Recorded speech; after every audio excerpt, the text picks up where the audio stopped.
it's Liberty and I make videos all about books, personality, history, all sorts. So 2021 was a real mixed year reading for me. I had slumps, I had booms. So I'm going to set some goals for myself for 2022 to see if I can stay on track and just take the pressure off, relax, read what I want to read and just enjoy myself. Also, there are some books that I really want to read as soon as possible next year. So this will be a good reminder for myself to get to those. My first goal is my number of reads and I would like to read 40 books next year.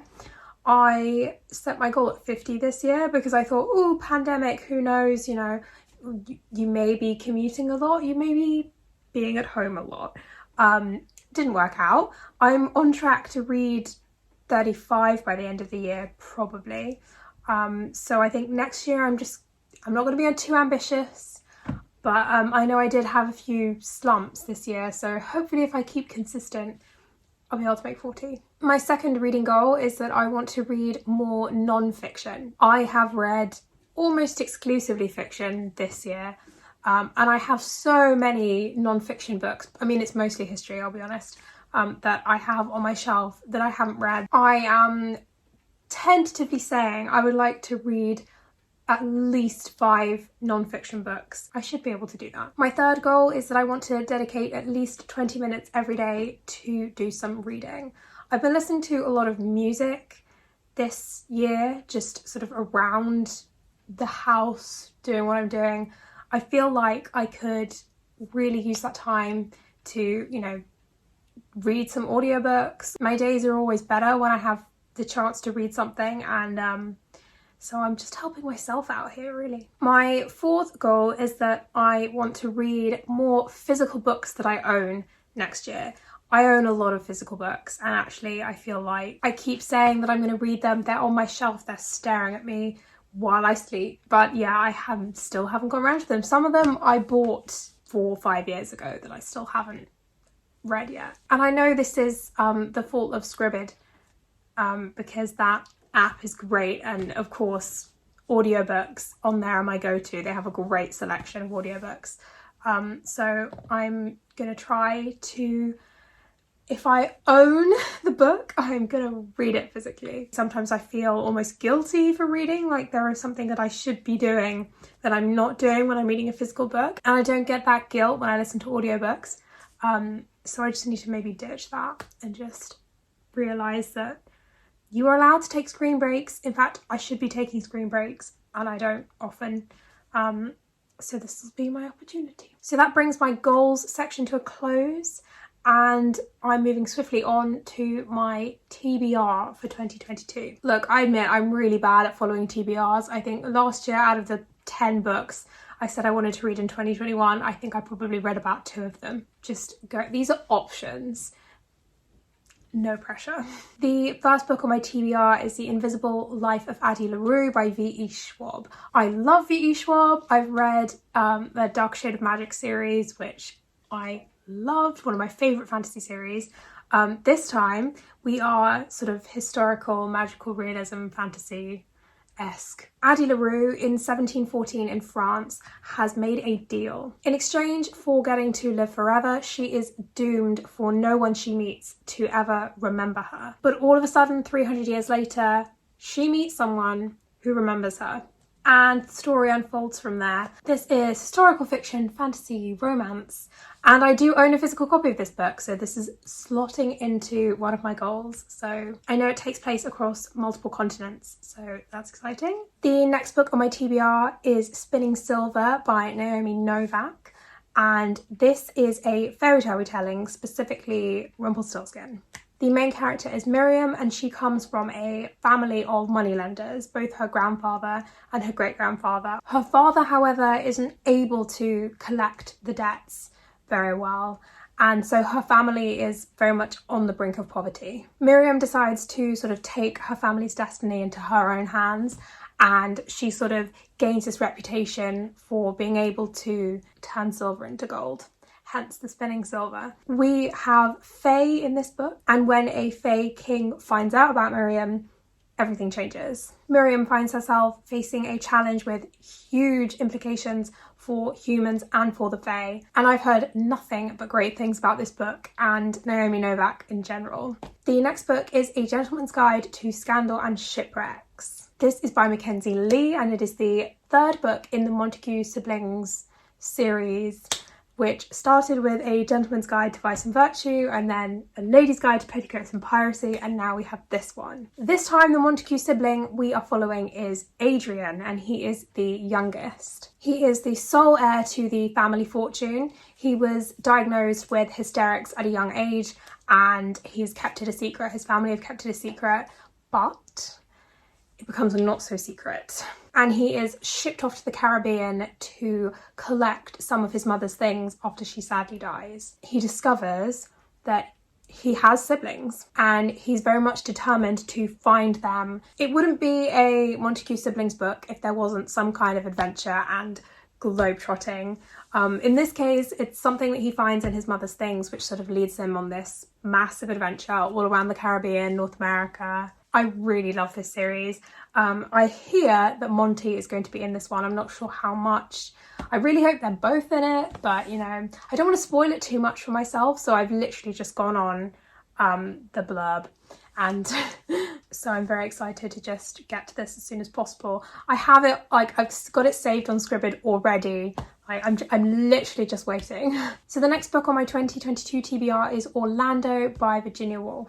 I have been wanting to read this book for a long time, but for some reason I got it in my head that I wanted to go to Noel before I read this. The character of Orlando is based on Vita Sackville-West, who was like Virginia Woolf's close friend, lover occasionally, and just they're both members of the Bloomsbury Group and incredible writers, both of them. Anyway, the house that Vita grew up in was Noel, which is now National Trust property, and you can go and visit it. And I went to see it a couple of months ago and I just had a great time. Vita considered it one of the big tragedies of her life that she was a girl, so she couldn't inherit Noel, and it went to like a cousin of hers. So this book is all about Orlando, and Orlando is sort of growing up as the son of, you know, the house owners, the landowners. He's Elizabethan aristocracy, and he's also very much a budding poet.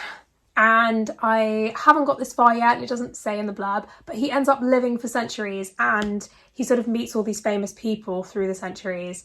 He ends up living as both a man and a woman throughout this time period. I love Virginia Woolf.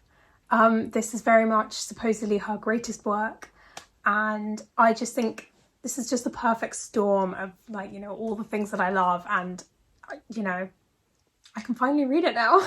Next on my list is The Kingdoms by Natasha Pulley. I read other books that this author has written and really enjoyed them. And on the back it says this book is perfect for fans of the 7 Deaths of Evelyn Hardcastle, which I'm very much a fan of, so right up my alley. It's basically alternative historical fiction, because we're in the 19th century and the main character is Joe Tournier and he has amnesia. The first thing he remembers is sort of getting off a train in what is the French colony of England. He has sort of one clue to his identity, which is this postcard of a Scottish lighthouse which arrives in London at the same, like within the same time as him. And the postcard is written in English, which is illegal in the French colony of England. It is signed with the letter M, and Joe is sort of determined to find out who wrote it, why, to see if it helps him get his memory back. And so he travels to Scotland. Scotland is sort of owned by rebels to the French colony. It is very much pitched as time bending and genre bending. It just sounds incredible. Everything I've read about this sounds like I would love it. So we have another alternative history. Next is The Court of Miracles. It is by Kester Grant, and this time we are in France. We're in Paris specifically. The French Revolution has failed. The city is divided into the world of the royalty and the sort of crime gang underbelly. There are guilds which sort of make up the Court of Miracles, which is the, you know, all the gangs. This book was pitched to me as Les Mis meets Six of Crows, which I love both, so match made in heaven. Nina is a very gifted cat burglar and she is part of the Thieves Guild. Her family sort of attracts the attention of the ruler of the Flesh Guild, who's called Tiger. She has to keep her younger adopted sister safe from the tiger and avoid setting off a huge war between the 9 different guilds. This takes her from the Court of Miracles all the way to the court of Louis XVII. I actually haven't read much alternative history, so I'm excited for this. The next book that I want to read is Dynasty, The Rise and Fall of the House of Caesar by Tom Holland. I said I wanted to read more non-fiction, and here it is. We are starting with the Romans.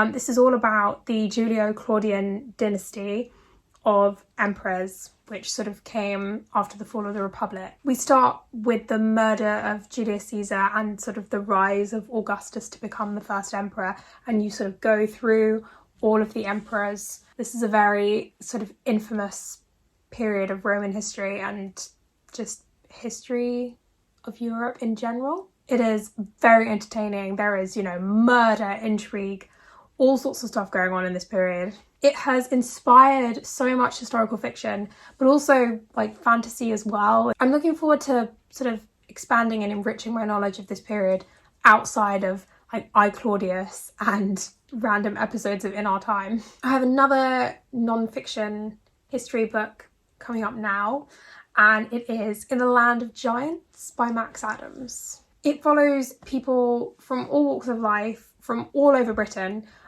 from 410, which is when the Romans left Britain, to 899 AD, which is when King Alfred died. This is obviously, I have 2 degrees in archaeology. This is very much, I love this, and specifically I love this period. I am writing a novel which is set in 490 AD. The period of time from when the Romans left to sort of the Saxon kingdoms being established, that period fascinates me in particular, and that is sort of what my novel's about. So I just have to finish it, and that's part of why I want to read this, because I very much want to sort of enrich my writing with sort of more realism as far as I can. The way this book is sort of constructed is in like a series of walks, which I think is a really fascinating way to do it. Very much recreating what people would have done. I think any new way to write history is to be applauded. So there were a couple of other books that I was going to talk about, but I've talked a lot about The Ship of Magic by Robin Hobb, that trilogy on this channel. I've said that I wanted to read it for probably about 2 years now. So I think it's just a given that I want to read it at any year. I feel like I've given a synopsis of that book too many times. So I want to read A Ship of Magic by Robin Hobb. I also had The Betrayals by Bridget Collins on this list. I have since found out that she has sort of expressed some views that I am not comfortable with. I haven't really done my research into what exactly she said. It was a Twitter thing. It's weird because I already own the book, so she already has my money.